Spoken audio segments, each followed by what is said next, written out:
Bueno, quiere entrar a este rollo, repite la entrevista 10 de la noche, 7 de la mañana, nos puede decir 99 en cable y por la página web de la Universidad Francisco Javier, www.ufg.edu.sb.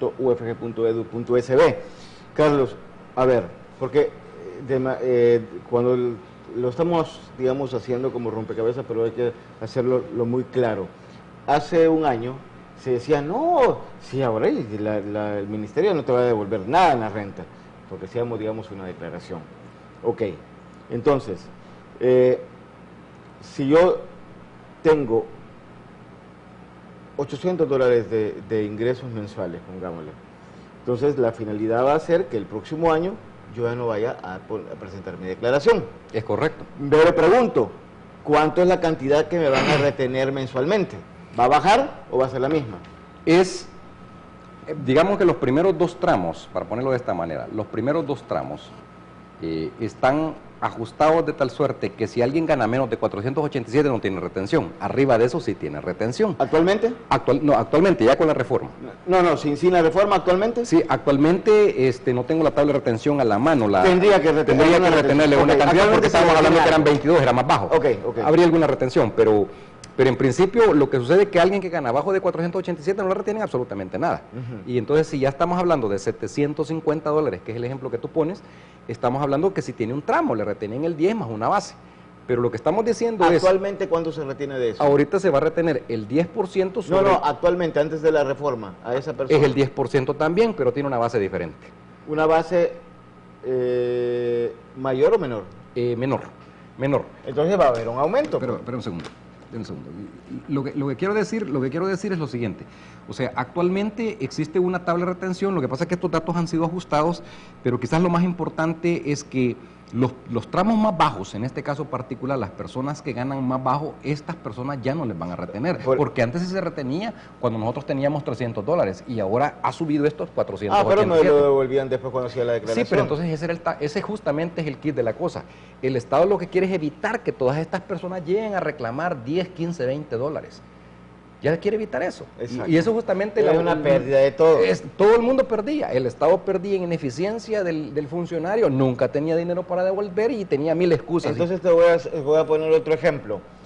Nosotros aquí realizamos encuestas y contratamos a jóvenes para que las hagan, tienen X cantidad. ¿Se les va a retener el 10%? Sí, claro que sí, porque no son empleados. Okay. Vienen en carácter de honorario, eso como lo decíamos. Esa gente siempre va a ir a... Sí, claro, si estas personas les van a seguir reteniendo porque ellos están en carácter de honorarios. El tema es que si fueran empleados se van a ajustar a la tabla de retención. Pero también nueva. Hay empleados que tienen dinero por honorarios. Entonces eso ya se califica como renta diversa. O sea, ya no es estrictamente empleado, porque él tiene salario en un lugar y tiene honorarios en diferentes fuentes, entonces ya eso ya no califica. Ahí se junta todo. Ahí se junta todo. Eso sí se van a ver obligados a declarar. ¿Por qué? Porque las tasas de retención pueden hacer que no sean exactamente las que deben de ser. Ahora, y la persona, digamos, que está en la misma empresa, pero recibe honorarios de esa misma empresa por otro X de trabajo realizado por la empresa, horas extras, por ejemplo. No, lo que pasa es que no funciona así. Una persona que trabaja para la misma empresa, todas las remuneraciones que se reciba, sueldo, salario u cualquier otro tipo de bonificación, no es que una les aplico una tabla y a otras. Todas se junta todo y se le aplica la tabla de retención. Exacto. O sea, hay quienes a veces quieren decir que les retengan sobre el 10% y los otros me los traten de otra manera. No, cuando es empleado, todos los ingresos que usted genere dentro de esa entidad se les aplica la tabla de retención. Entonces, entro a la siguiente pregunta. A mí mensualmente me van a retener X cantidad de dinero. Sí, según la tabla de retención. Según la tabla de retención. ¿Qué pasa cuando me tenga una bonificación extra? Se va a sumar, por eso es que ahora... ¿Se va a sumar al final o en el mes? No, se va a sumar en las fases de recálculo. O sea, lo que resulta es que si hoy este mes yo recibo, me van a aplicar la tabla según lo que yo haya recibido. Pero a los 6 meses y a los 12 meses, ahora los agentes de retenedores van a agarrar toda esa masa de ingresos y van a recalcular sobre la base de unas nuevas tablas que han incorporado en la tabla de retención. O sea, actualmente se han incorporado 2 nuevas tablas, una tabla de recálculo a junio y una tabla de recálculo a diciembre. Esto es nuevo, esto es novedoso completamente respecto al método de retención anterior. ¿Y no puede causar eso más trabajo? Trabajo para los contadores, eso sí estamos seguros. Más trabajo para que tengan que aprender, van a tener la lista de las tablas, sí, ahí antes claro. los cuadernos pequeños vendían las tablas. Pero no puede haber más evasión de impuestos con esto. No, porque como lo explicaba hace un momento, ahora resulta que si alguien tiene 3 empleos, tiene que reportarle al patrón en que trabaja para 3 empresas más. Bueno, pero yo he tenido la oportunidad de tener algo así, lo he dicho. Sí, pero ahora resulta que es una obligación legal. Pero igual, la Hacienda no me devuelve cuando declaro si he tenido ingreso en otra parte, porque ya lo pasan a Hacienda. Exactamente, pero había gente, por ejemplo, que tenía otros ingresos y como tú lo explicabas al inicio, no le retenían, se quedaban callados y escondían. Ahora resulta que ya no va a tener ese chance, porque él sí se va a ver obligado a reportar todos los salarios que tiene en diferentes lugares. Ahora, vuelvo a lo siguiente. Si la X persona, y vuelvo a decir cuánto es la cantidad, y vuelvo a la línea, digamos, de los $800 mensuales, por decir así, voy a tener una retención mayor a antes o menor a antes. Igual antes, igual, porque por eso lo único que no voy a declarar. Lo único que no estoy obligado a declarar. Y no me van a devolver los $150 que me devolvían antes. Es que en la realidad lo que pasa es que las tablas difícilmente pueden ser ajustadas en su totalidad. Por ejemplo, antes la base era 5.700, ahora la subieron a 9.100 con una deducción fija de 1.600.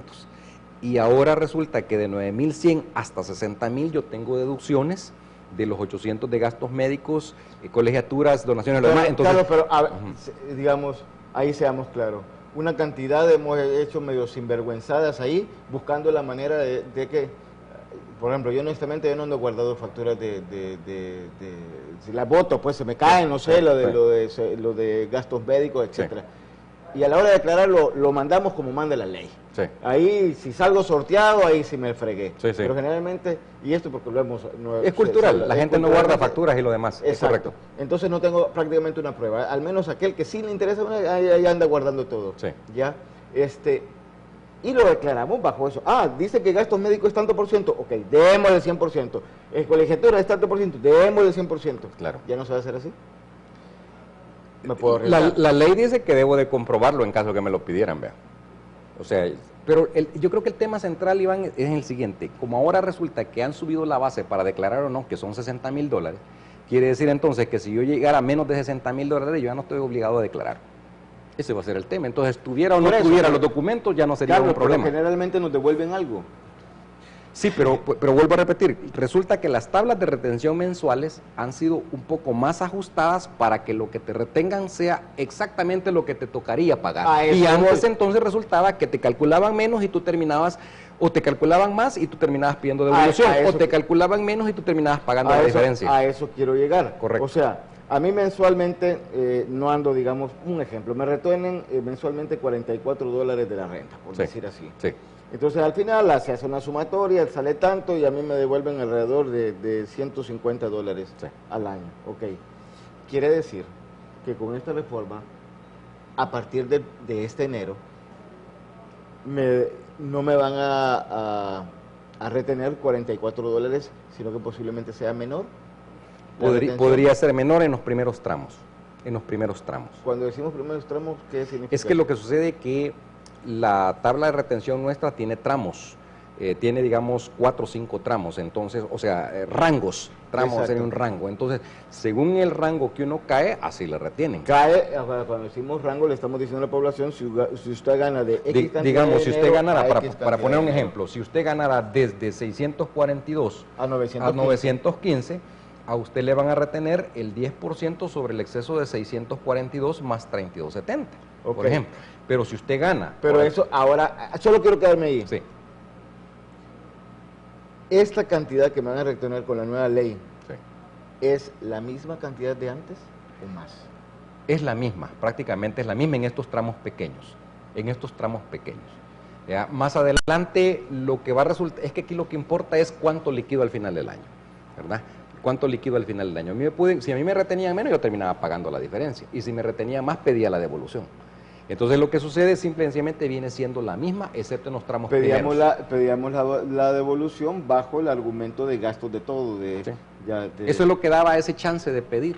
porque alguien podía meter gastos, alguien no tenía, y si no tenía terminaba pagando, pero si tenía le terminaban devolviendo. Y generalmente nos terminaban devolviendo todo. Sí, casi una buena cantidad, una buena cantidad y de en gente. ese sentido, digamos que vamos a ganar todo porque ya no va a tener aquella paciencia o aquel estoicismo de estar esperándome 8 meses para que el Estado me dijera que no tenía dinero y que me esperara otros 3 meses más.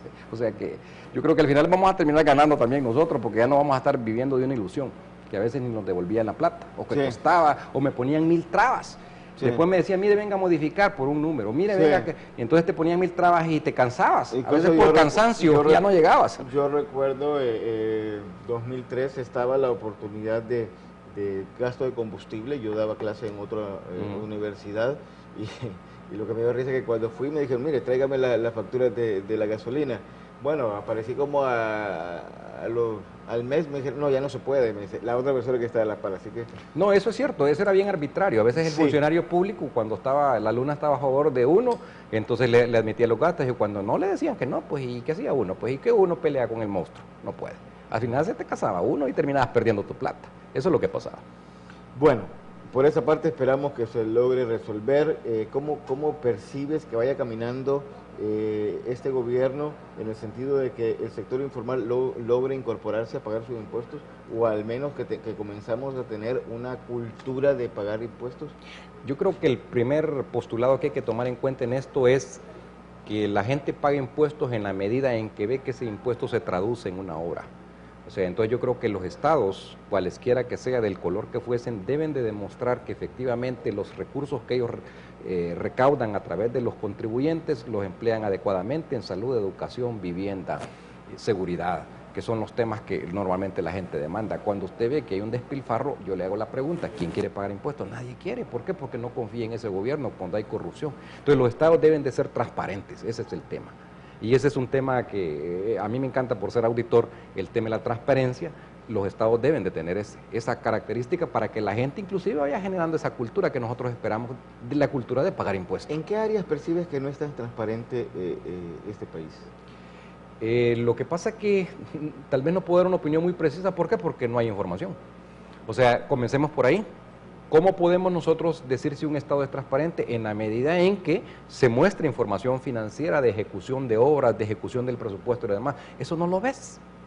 O sea, hay una ley de transparencia ahorita, pero no lo estás viendo como esperaríamos que se viera. No por este gobierno, sino para todo el mundo. Bueno, todos debieron haber mostrado eso para que tú realmente midieras si la ejecución del Estado fue adecuada o no. Entonces, ahí es donde tú vas a ver efectivamente si tus impuestos fueron adecuadamente utilizados o fueron despilfarrados por el Estado. Bueno, por ejemplo, ahora que mucha gente viene fuera del país y hay gente que importa, y eso sí lo sabemos, aduana en el aeropuerto hay gente que por mordida deja pasar y se le da hasta $100 a un agente aduanero. Ahí se tendría que trabajar, y eso es gracias al corte que se presentó ahorita y al tiempo. Carlos, gracias por haber venido. Iván, muy amable, Espero gracias. tener otra oportunidad allá cuando caminemos a la mitad de todo toda esta situación, en el sentido de que lo que le toca a la parte contable de hacer en la segunda fase. Y espero que hemos tratado de recortar y tratar de haber explicado este espacio lo más digerible para usted. Yo diría pequeño contribuyente, porque es el que se quiebra más la cabeza, y dejamos un poco situaciones de especulación. Nos vemos el día de mañana. Mañana hay acción municipal. Espero y cruzo los dedos que la Next Week tengamos Canal 37 para ustedes. Nos vemos. FGTV, Canal 15 y 105.3 FM presentaron su programa. Y ahora